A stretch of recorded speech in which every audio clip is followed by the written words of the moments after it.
Okay, we're gonna go ahead and get started. So welcome to the School of Energy Resources Distinguished Speaker Series. As always, do me a favor. If you have chips and they're not open them now. Vendors, so that we have microphones.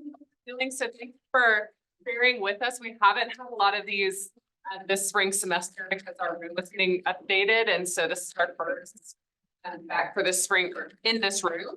So we're gonna try it without microphones, but if the back can't hear, we have one. So just speak up and can't hear us, and we'll start using microphones. So I'm Holly Krucka, Executive Director of the School of Energy Resources, and it's my honor to introduce our distinguished speaker today. Our speaker is the Director of Operations for Enbridge's Southwest region, responsible for the safe and reliable operation of pipeline and terminal assets across 7 states. Throughout her career, she's held numerous leadership roles, leading planning, design, engineering, project execution, and operational teams in both Canada and the United States. She holds a BS in civil engineering from the University of Manitoba and a certificate in leadership coaching from Mount Royal University. She's a coach and mentor to women in STEM and is active in leadership development. So please join me in welcoming Caryn Campbell. Thank you so much. And thank you for having me here. And hope I say I'm a good projector, but if you can't hear me at the back, please just look at me and I can grab the mic. Yeah, so I guess I want to start. I'd like to know, just around the room, show of hands, how many of you are here because there's free lunch? Partly. Okay. How many of you are here because maybe your professor told you this would be a good idea for you to attend something like this? Okay. And how many of you are here because you're curious to learn more about leadership? I'm glad there's that many show of hands. I was really hoping to set up some mentors and stuff like that to get some interaction with the folks online, but technology got the best of me. So we're doing show of hands in the room. I can't see everyone online, but I'm hoping some of the people online are here to learn about leadership as well. They don't even get free lunch. Yeah, and they don't get free lunch, so they're just tuning in. And I mean, aside from, I think probably my parents who are tuning in, because but everyone else. This topic is really important to me. I moved to my technical school and then moved into leadership. There was a lot of things that I had to learn along the way. And it really helped me develop a passion for leadership and a passion for helping people and helping them grow. So, well, I believe everyone has to feel their own journey as you go through your career. I'm hopeful that maybe there might be 1 or 2 things that you might take away from this talk that might help you on your career journey as you move forward. So we're going to get started. I want to level set everyone a little bit on what is leadership and kind of what I'm talking about. So the first one is the Oxford Dictionary. Hold up a definition. So the state or position of being a leader.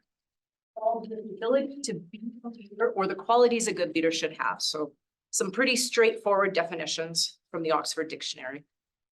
I went a little bit deeper and did a little bit of Googling and pulled up many definitions of leadership from the Forbes Business Council. So if you want to take a look at that afterwards, but there was a couple things in here that really stood out for me. A leader will lead people to places they would not go on their own. Leadership is not about a title, it's about how you make your team feel. A good leader is someone who guides, not orders, and respects, not dictates. It's someone who recognizes that being a leader doesn't make them smartest in the room. A leader is not defined by the title, but how you inspire and motivate those around you. And what I think those definitions have is that really gets to the whole idea of what it truly means to be a leader. It's not just, the basic definition and the words on the page. And from that, leadership's not about what you do. It's about how you do it. That is one of the things that I had to learn as I went through my career and started learning about leadership.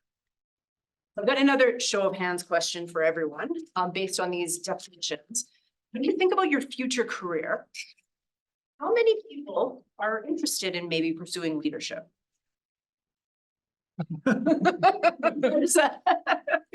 please. I'm probably gonna ask that again at the end when I'm done. But it's good to see that there are people that are interested in pursuing leadership.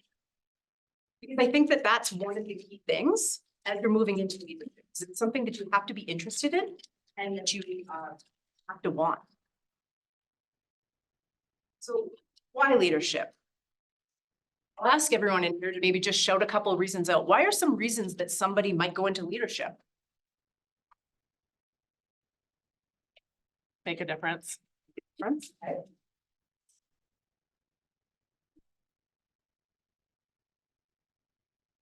I have another one. To fix things that you think need to be fixed. So make a difference, fix things that you think need to be fixed. They were asked to. They were asked to, okay? Higher pay. Oh, and told. Higher pay. Higher pay is a great one. Come up with something that you need a team to do. Come up with something you need a team to do. Impact. Impact, It's viewed as more important than following. viewed is more important than following. I think those are all some really great reasons. So first one, desire to have an impact. Aspire and motivate others to grow and succeed. Create a better work environment. It's echoing some of the things that I heard. Bring people together. Personal growth. Then it's the next step. The title and responsibility are perceived as being cool. Recognition. Money. Power. And status. So I think what this illustrates is that there are differing reasons why we would go into leadership. Some of them are the more intrinsic motivators, but those internal things, that desire to have an impact, desire to help people succeed and grow. And some of them are more extrinsic motivators. So recognition, money, it's the next step.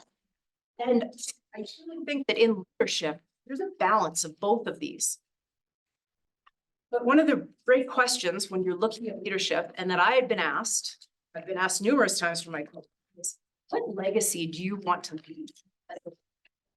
And when you're looking at these motivators and these reasons, what is it that you want to leave behind? Do you want to leave your team thinking, she was just here because she wanted the power?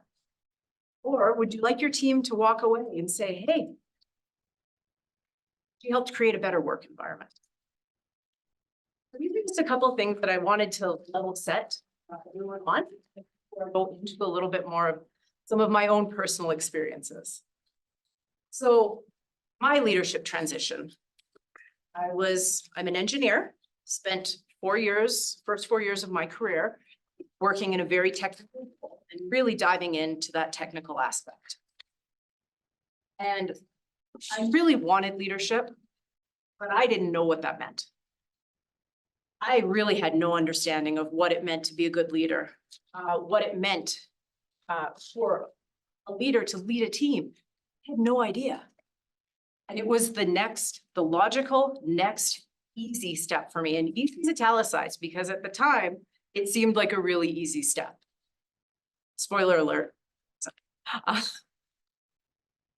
I made many assumptions about leadership. And many of them were wrong. And I think that that was part of it, was going into this. It's the easy step. It's the next logical thing to do. All of these assumptions, what's going to happen, and realizing very quickly how wrong I was. I had many failures, successes, initial leader. So what came out of that was I recognized the need to invest in myself to be a good leader. The requirement for me for coaching and mentorship. I really had to change my relationship with failure. And my successes began. And the realization that leadership is an ongoing journey. So I'll back up and it's not about the title. It's about inspiration and the impact on those that use it. And I'd like to share my first leadership story. So I had been working for 4 years in this technical role, and it was the next logical, easy step. I was going to be a leader of the team. So they came to me and said, Caryn, you're going to be the leader of this team. Here you go. So I walked in and I was like, okay, I'm leading this team. Got these individuals, I need them to do something.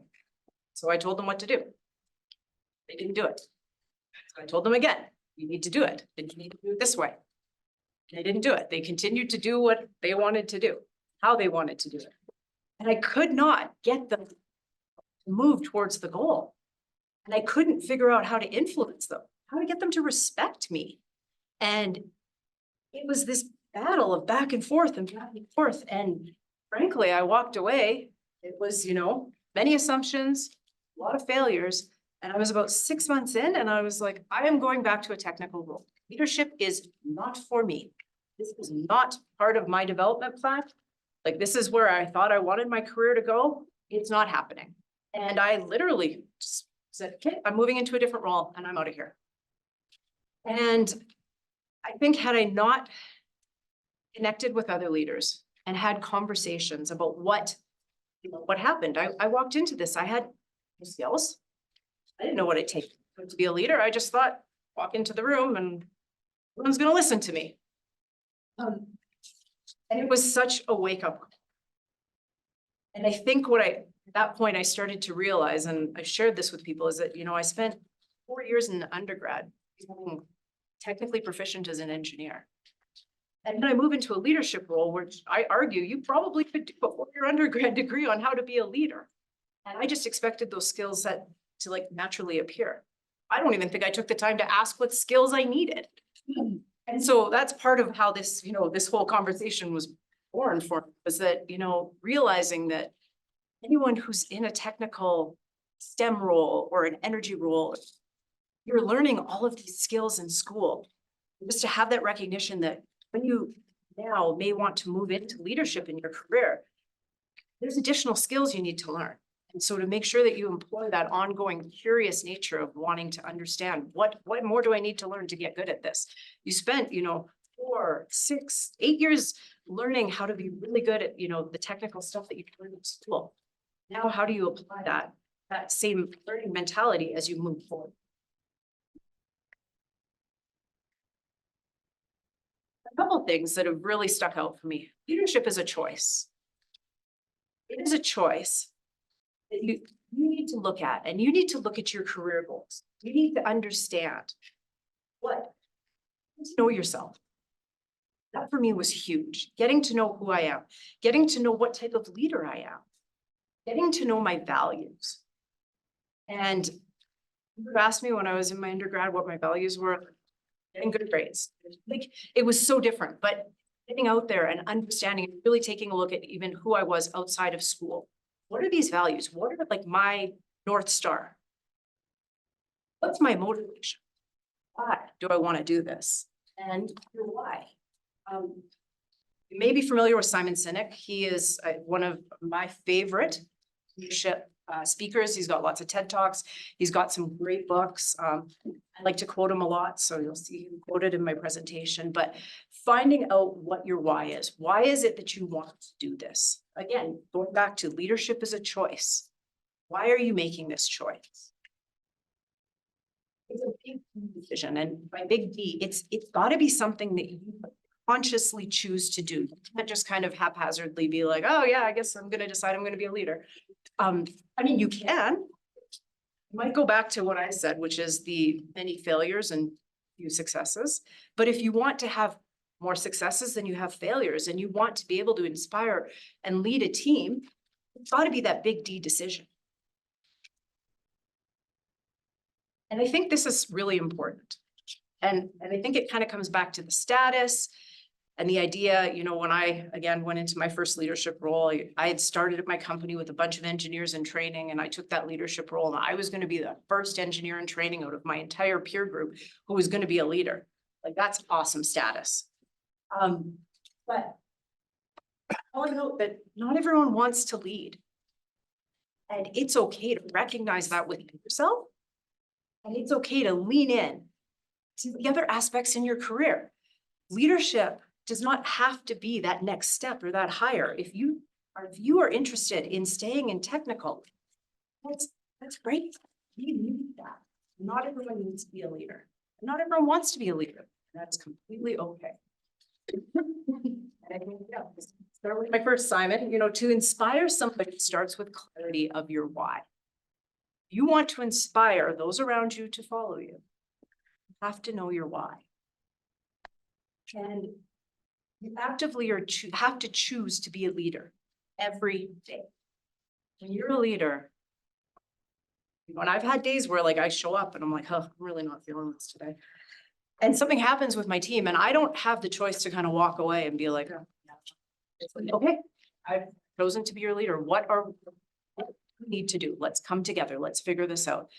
And so that is one of the things I think that often will get overlooked with leadership, is that it is a choice that you need to continually. Another one that I had to learn was leadership is not about you. This is a big one. Because again, I'll go back to when I first, my first leadership, I came in there and I'm the leader now. This is all about me. You're going to listen to me. No. When you're a leader, you are signing up to take responsibility for others. And that is big. You're signing up to be like, hey, everyone on my team, I'm responsible for you. I'm responsible for your learning. I'm responsible for setting expectations so that you can feel productive. Leaders make stars out of other people. As a leader, you're not there to be the best. That is not why you're the leader. You're there to elevate your team and make stars out of your team. You're investing in your team. You are helping them grow. You are helping them do the best they can be. And that is the success. Great leadership requires constant growth and evolution. So I said this early, you get in and you're in this leadership role and you're like, okay, I've done this leadership course. I'm good. Because then there's something else. Or you go to apply this leadership course and it doesn't quite work the way that so now you're like, what's next? What's next? And you have to be willing to look at yourself and look inside and see what's working, what's not working, what requires some tweaking. And you have to be willing to, look at where your failures are, take accountability for that, and then figure out how you're going to grow.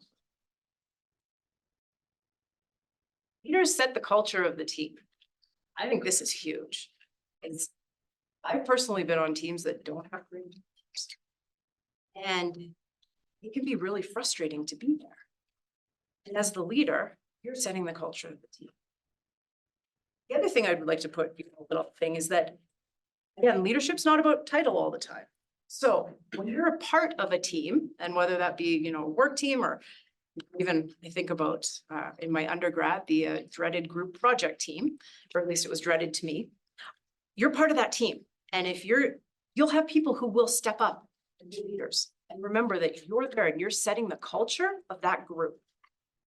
You're helping figure out how that group's going to show up, how that group is going to function, how that group is going to achieve their successes and their goals.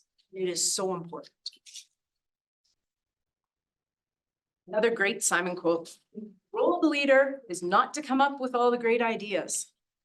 The role of the leader is to create an environment in which the great ideas can happen. And I love this.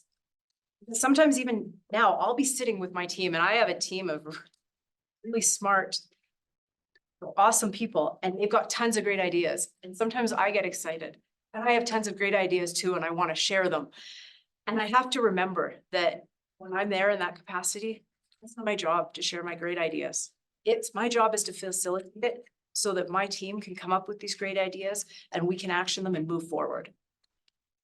Every now and then I kind of forget and I'll throw one or two of my great ideas out. And sometimes even I'll see the team, they'll be like, well, he came up with that idea. That's a great idea. Well, probably wasn't. So you just have to sit back and you have to let them. You enable your team to generate these ideas and they will come up with some fantastic stuff.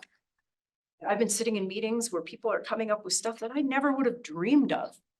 And it is so great to see that happen. So again, Simon, leadership is not about being the best. It's about making everyone else better. And I know in my career, when I have mentored or worked with individuals and I have helped them grow and I see them succeed. And I see them get that promotion, or I see them move on to a different role. There is nothing for me that is more than satisfying.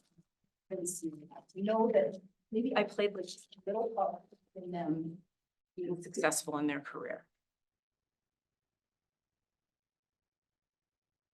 So leadership is a distinct skill set.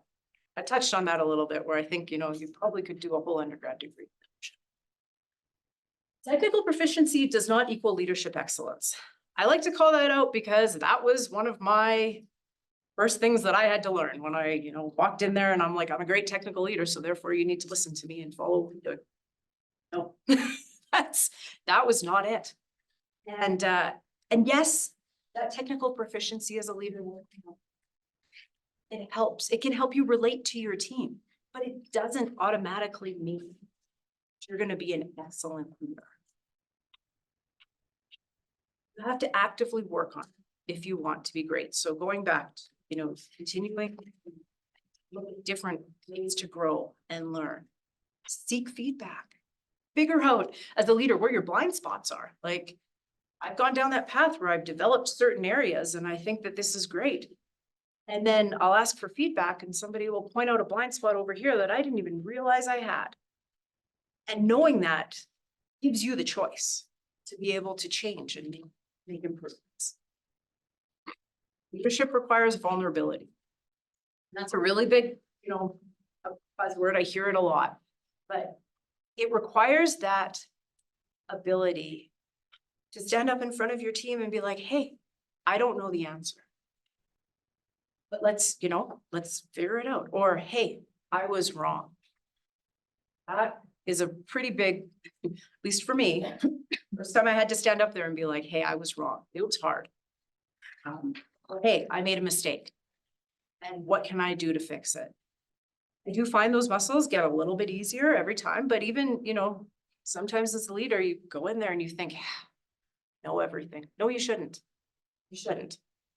My coach always says, stop shooting all over yourself. You just, and yeah, it is great advice. But it requires you to be vulnerable and to be open, be willing to grow and change.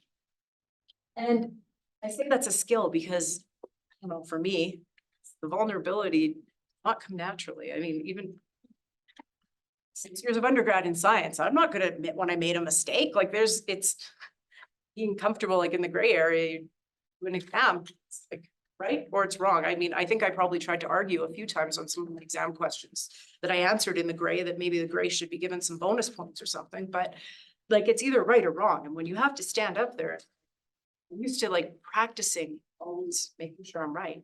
Stand up there and be like, I'm wrong. It's hard. It's humbling. And it can be really rewarding. So I like this quote: people don't leave bad jobs, they leave bad leaders. And I think this is really important because if you focus on that distinct skill set and you work on yourself and developing out to be the best leader you can be, it can help prevent people leaving because they have a bad leader. And I know this is true. I've experienced this. I have moved on from roles because the leader and I don't jive, and it's not a good leader. And that's part of, I think, why I determined that I wanted to take this path of leadership, is that how can I learn as much as I can so that I can be the best leader I can be, so that hopefully I can minimize somebody leaving because of my leadership. Yeah, being a great leader takes work. It takes a lot of work, but I truly believe it's worth it. You put in the work and the outcome can be truly worth it. So this is something that pulled from the World Economic Forum, and I thought it was really important. The 10 principles that make good leadership great.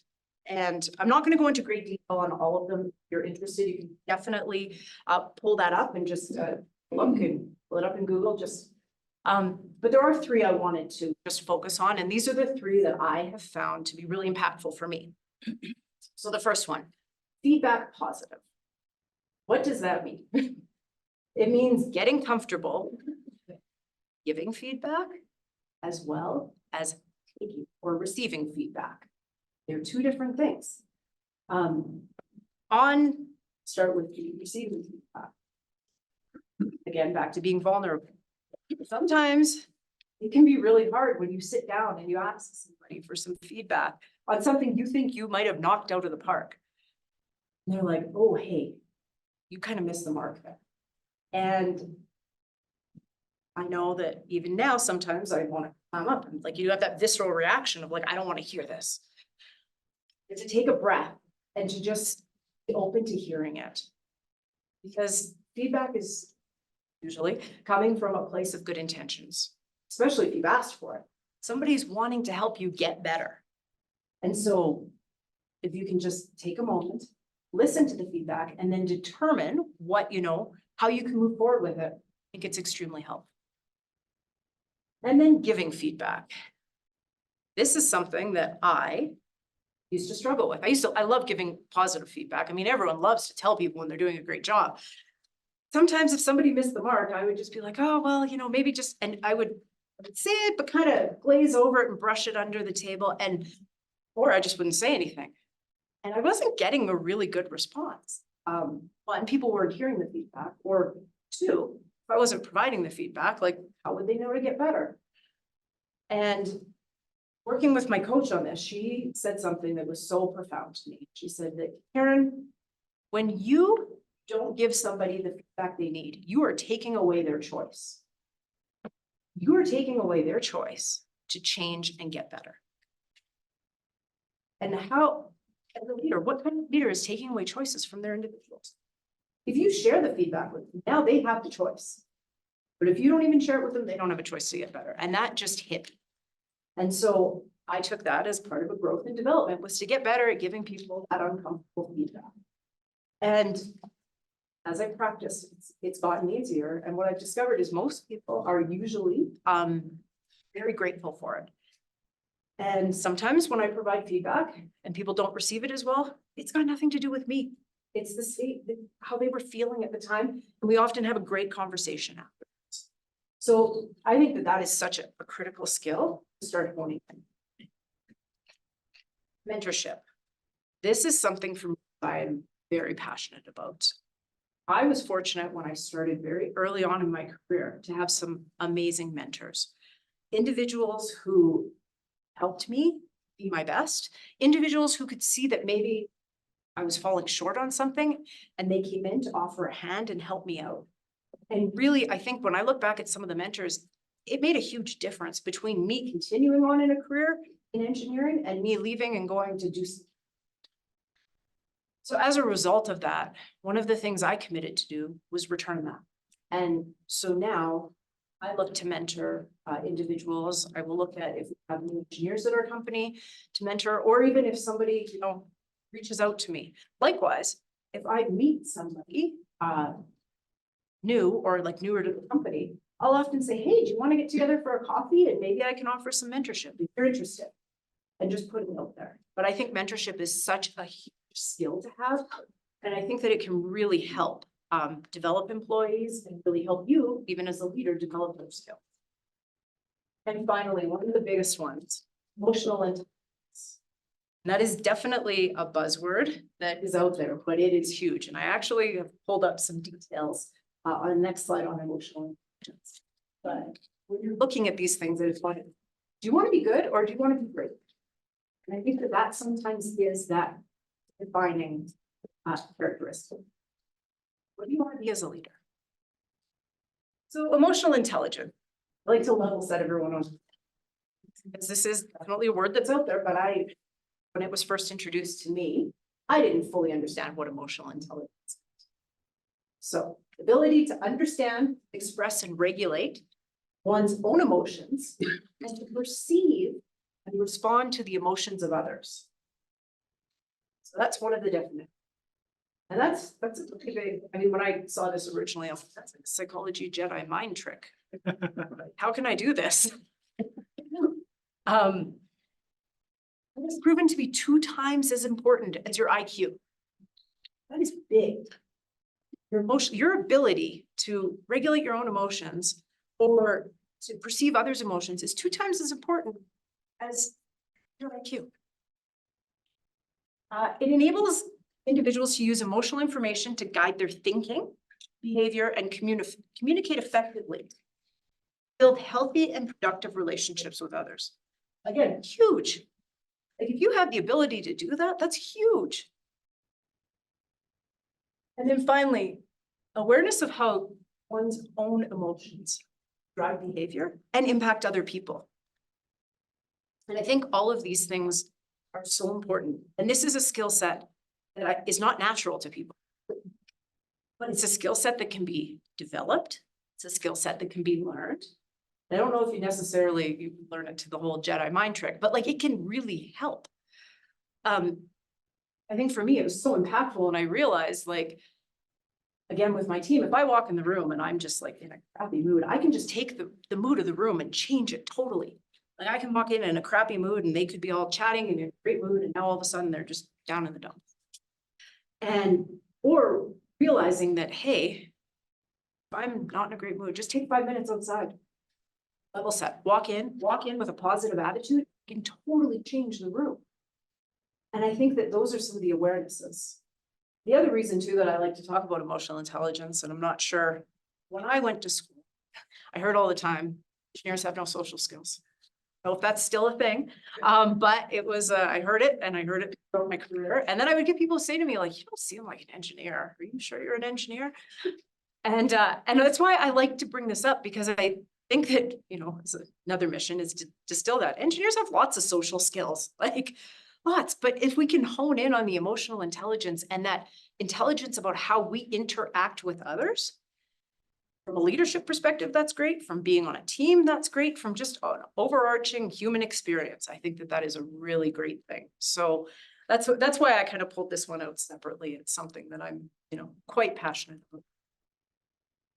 Yeah, and I mean, emotional intelligence is a key to leadership success. Leadership is a blend of science and art, and I like this.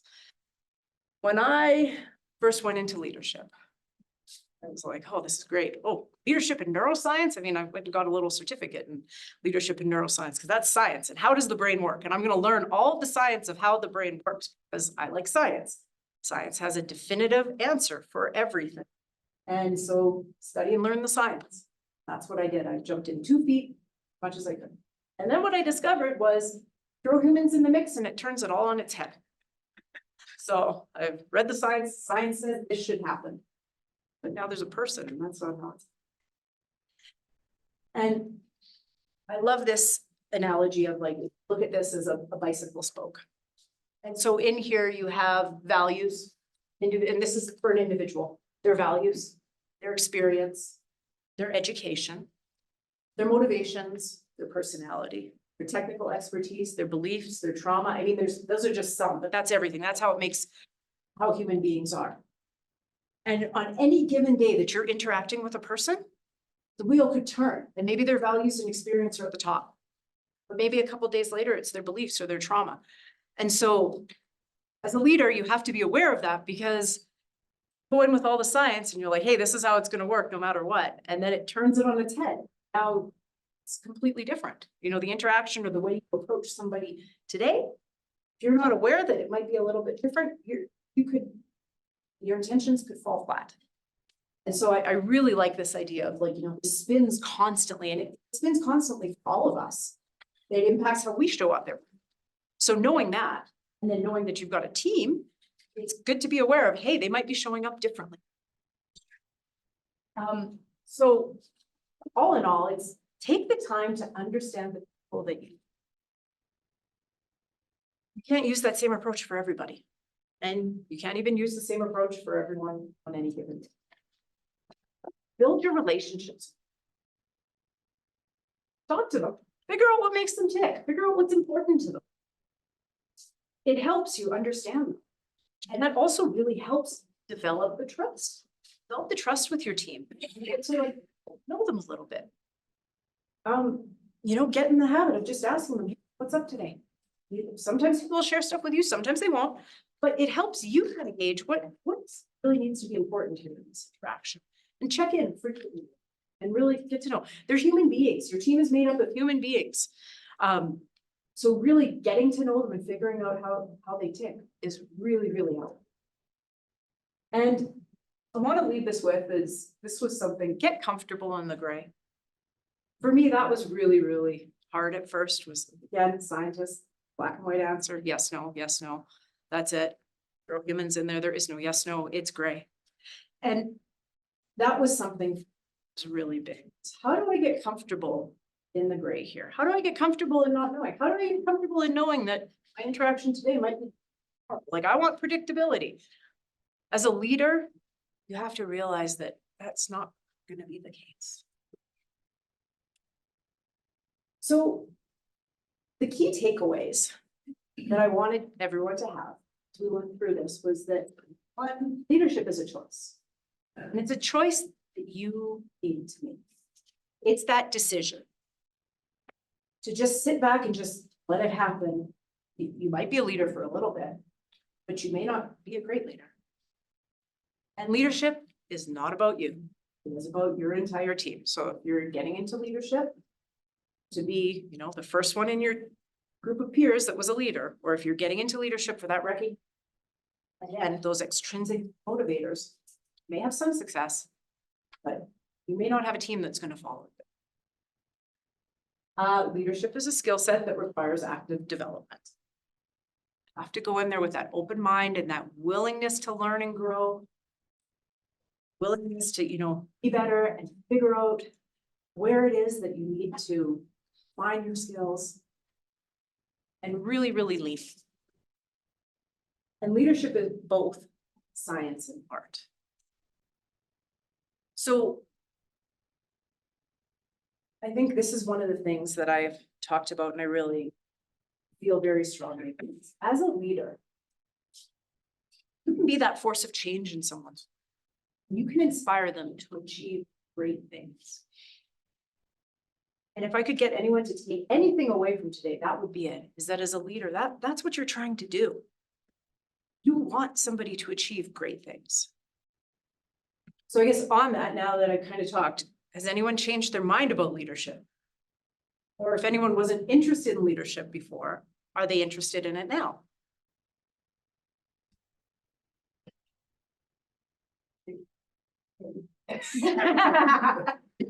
So yeah, I guess with that kind of is the end, and I open it up for Q&A. Okay. Comment and a question. I've been both a student and teacher of leadership in military and civilian organizations for decades. And that's one of the most complete and coherent presentations I've ever seen. Well, thank you. Excellent. Thank you. You hit all the main points. Thank you. My question is, could you talk a little bit about the specific challenges that a female has leading? Yes, that's it's interesting. I think, and I'll look back to just some of the challenges that I faced. When I first went into leadership as a female, I went in, well, I need to make sure that I can prove to everyone I need to. And I need to make sure that I can prove that I have the technical skills. And I need to make sure that I can prove that I'm as smart as everyone here and I deserve to be sitting.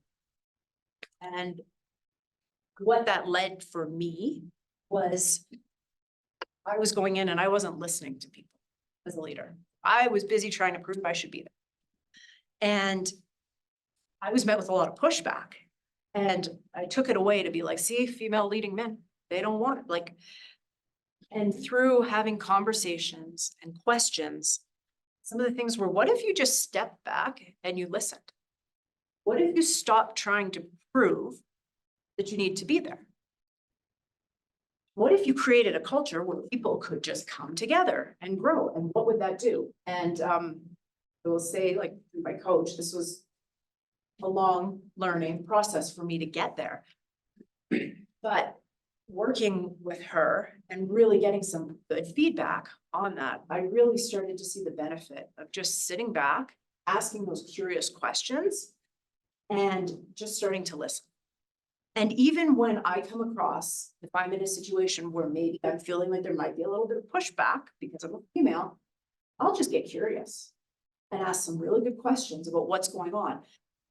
Sometimes I get answers I don't like. Sometimes I get individuals that I'm actually perceiving things as certain because of my own biases.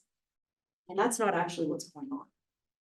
And so I think that, yes, it's been a challenge.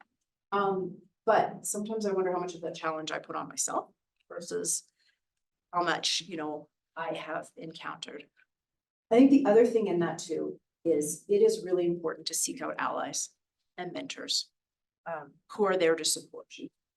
I have had some fantastic meetings in men who were like, no, we're here to help you. We're here to help you get ahead. What do you need from us? And it has been so impactful. So I think that that's something else too, is that I've talked to females and they're like, well, why would I want you? Like, or why would I want, and I'm like, well, because you can learn a different perspective. And so that's been really important.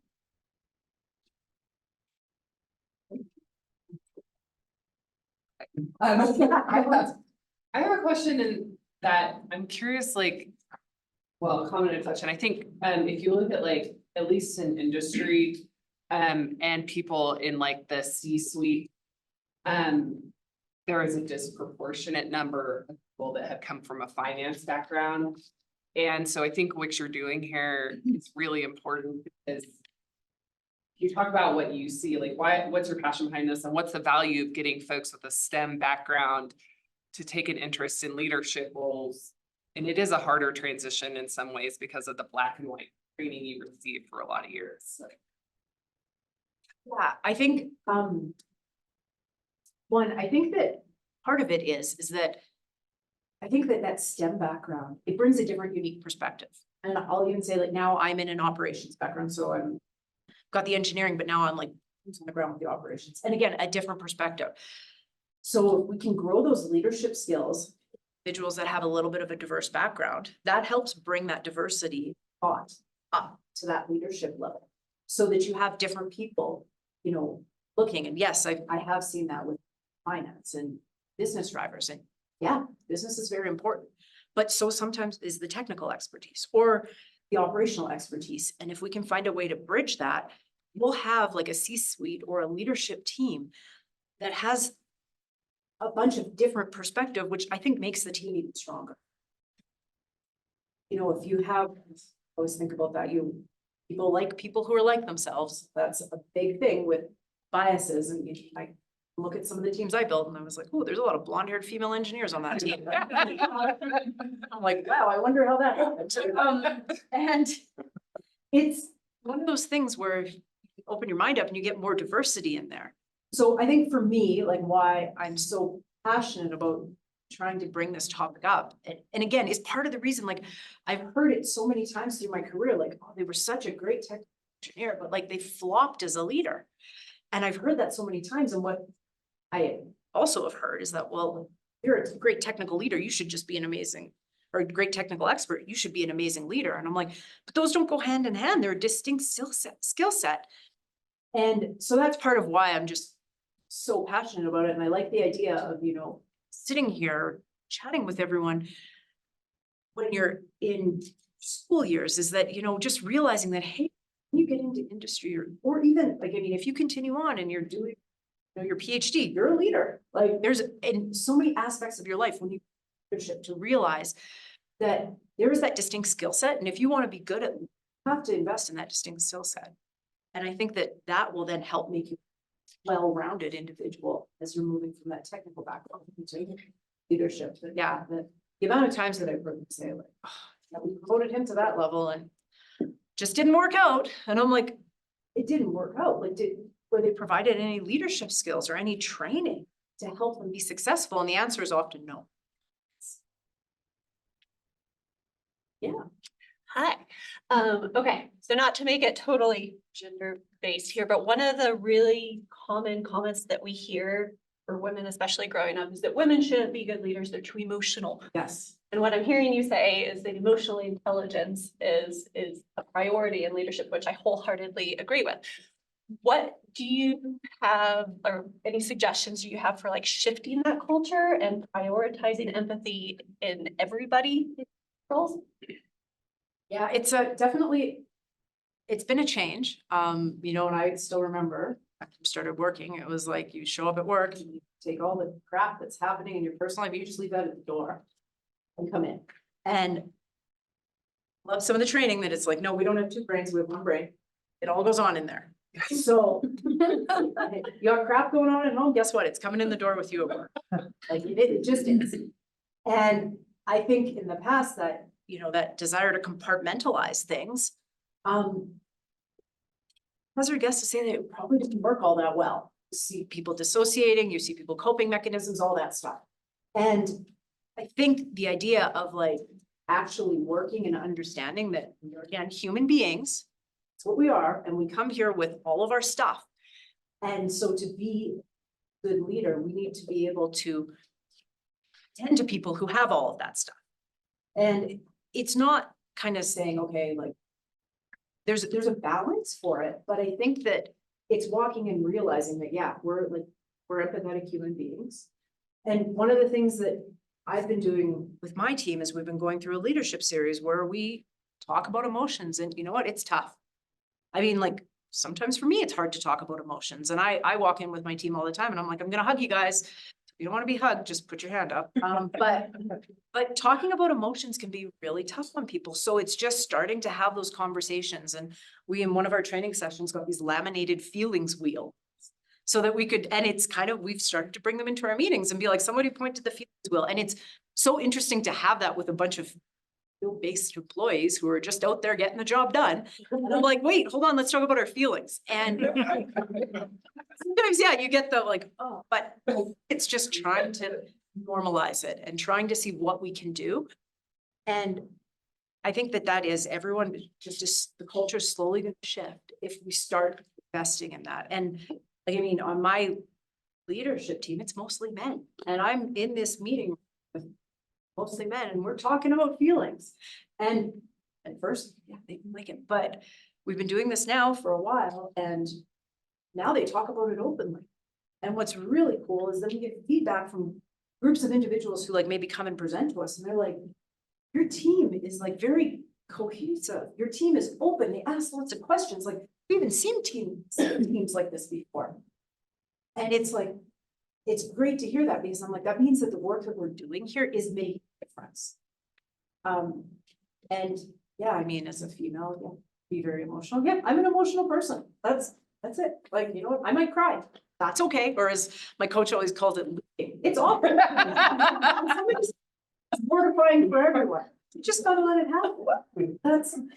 It just is like we're humans. And I think it's part of just realizing that, and realizing that maybe that old way of like compartmentalize and leaving things at the side wasn't the best way for people's mental health, wasn't the best way, wasn't allowing people to show up as their best self at work. And so just kind of being open to doing things a bit differently.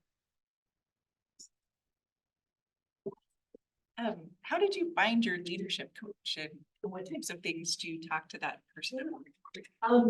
So leadership, I've had a few leadership coaches. So often it could be my existing leadership coach that I have now actually did a leadership training session for me. And then I had a couple coaching sessions and realized that I really, really jived with her. Other leadership coaches, you know, I met them in a session and reached out to them, had coaching. For me, you know, I talked to her about everything, anything and everything. It's really awesome if you have a coach that is certified through the International Coaching Federation, which is like the international body for certifying coaches. They have a very strict code of ethics that like they cannot share anything it's all confidential, aside from like, you know, the standard, like if we're going to hurt yourself or hurt someone else, yes, they share that. But like anything else you share is completely confidential. And it is great because that opens it up for you to be able to talk about anything. And so like I have worked through some broader growth things. Like I went through a huge thing in understanding my values. Like, what really is important to me? And how's that gonna make me a better? I work through if I have a situation where I'm not really sure how to handle it, or something I'm struggling with. Or sometimes I share situations that I think I handled amazingly, and she's like, can we debrief that? So it's that, and like, just basically, but it's really, the cool thing about a coach is a coach like fundamentally believes that you as a person are complete, resourceful, and whole. You have the answers within yourself, so they're not gonna tell you what to do.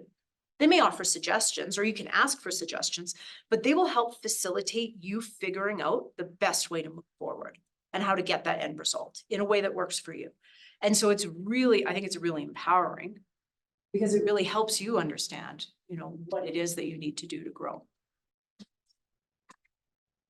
The choosing your coach section makes me have a question about error detection and correcting the system of leadership. If you're a good person and you're surrounded by world domination, megalomaniacs, it's Yeah. very hard to detect. Yeah. If every single one of them is a villainous. Yeah. How can you detect in a leadership setting when your mentor isn't a good mentor? You have nothing else to base it on. There's no other gut check. There's no error correction. How do you find out that you need a new mentor you go elsewhere? You know, that is a great question. And I think part of it actually makes me realize at some points earlier in my career, when I looked at somebody that I thought was a great mentor, and then something happened and all of a sudden I was like, oh, gut check, like that didn't align with me. Or I had invested a ton of time in a mentor relationship and then I realized that this person was leading me astray. So like, it is something that happens. I think for me on a personal level, part of it was getting clear on my values and being like, okay, I've got this mentor and they're doing something that doesn't align with me. And being like, okay, I think maybe I need to shift here. As well, is to kind of sometimes step back and take stock and be like, okay, this is what I'm hearing. Does this line up with what I'm seeing? But I agree, sometimes when you're sitting in a room and you're surrounded by everybody like that, it can be really hard to like discern that there is something weird going on here. As I have gone through my career and I've gotten more comfortable with who I am, what my values are, and like what I stand for, it has gotten a lot easier for me to distinguish that. But earlier on in my career, it's definitely something that, I mean, I had a leader and he was fantastic. And I still took a lot of really great things out of him. Like if he said, if something was happening, he's like, don't worry about it. We're going to get this fixed. And I would just follow him. And then I remember later on, and it wasn't even part of my career, it was just later on in my life, I realized that he wasn't the person that I thought he was. And it was a little bit disheartening, but then I was able to reflect and be like, okay, well, what were some of the good things that I took out of that relationship? There might've been some not great things, but what were the good things? And then at least kind of go back on that. Yeah, so I hope that answers the question. Okay, follow up, may I? Yeah. What happens if you take that inside of yourself? I mean, it's possible to naively believe that like, I'm a great mentor, but actually I'm not. How would someone error correct that? How do you detect when it's within you and you're just ignorant? You didn't realize that you were supposed to do X. I would say get comfortable asking questions, asking for feedback. And I shared this morning in the coffee, sometimes you say feedback, people think of it as an F word, they don't want to give you feedback. Another great way to approach it that was shared with me is ask, what do you need more of from me? What do you need less of from me? It's a very nice, subtle way to get feedback. But I think it is, one of my mentors, she has what she calls a board of directors. It's a personal board of directors. So it's individuals who throughout her life, she has accumulated and said, hey, like I'm checking in with you, I'm checking in with you. And it changes throughout, but she uses that to gut check a lot and be like, hey, this is what I'm seeing. What do you see? And I think that that's, again, part of that being open to the feedback and being open to kind of learning and growing and being vulnerable. You're like, hey, what can I do better here? So you're welcome. Else? Okay. Join me again in thanking our speaker, Caryn. Thank you so much.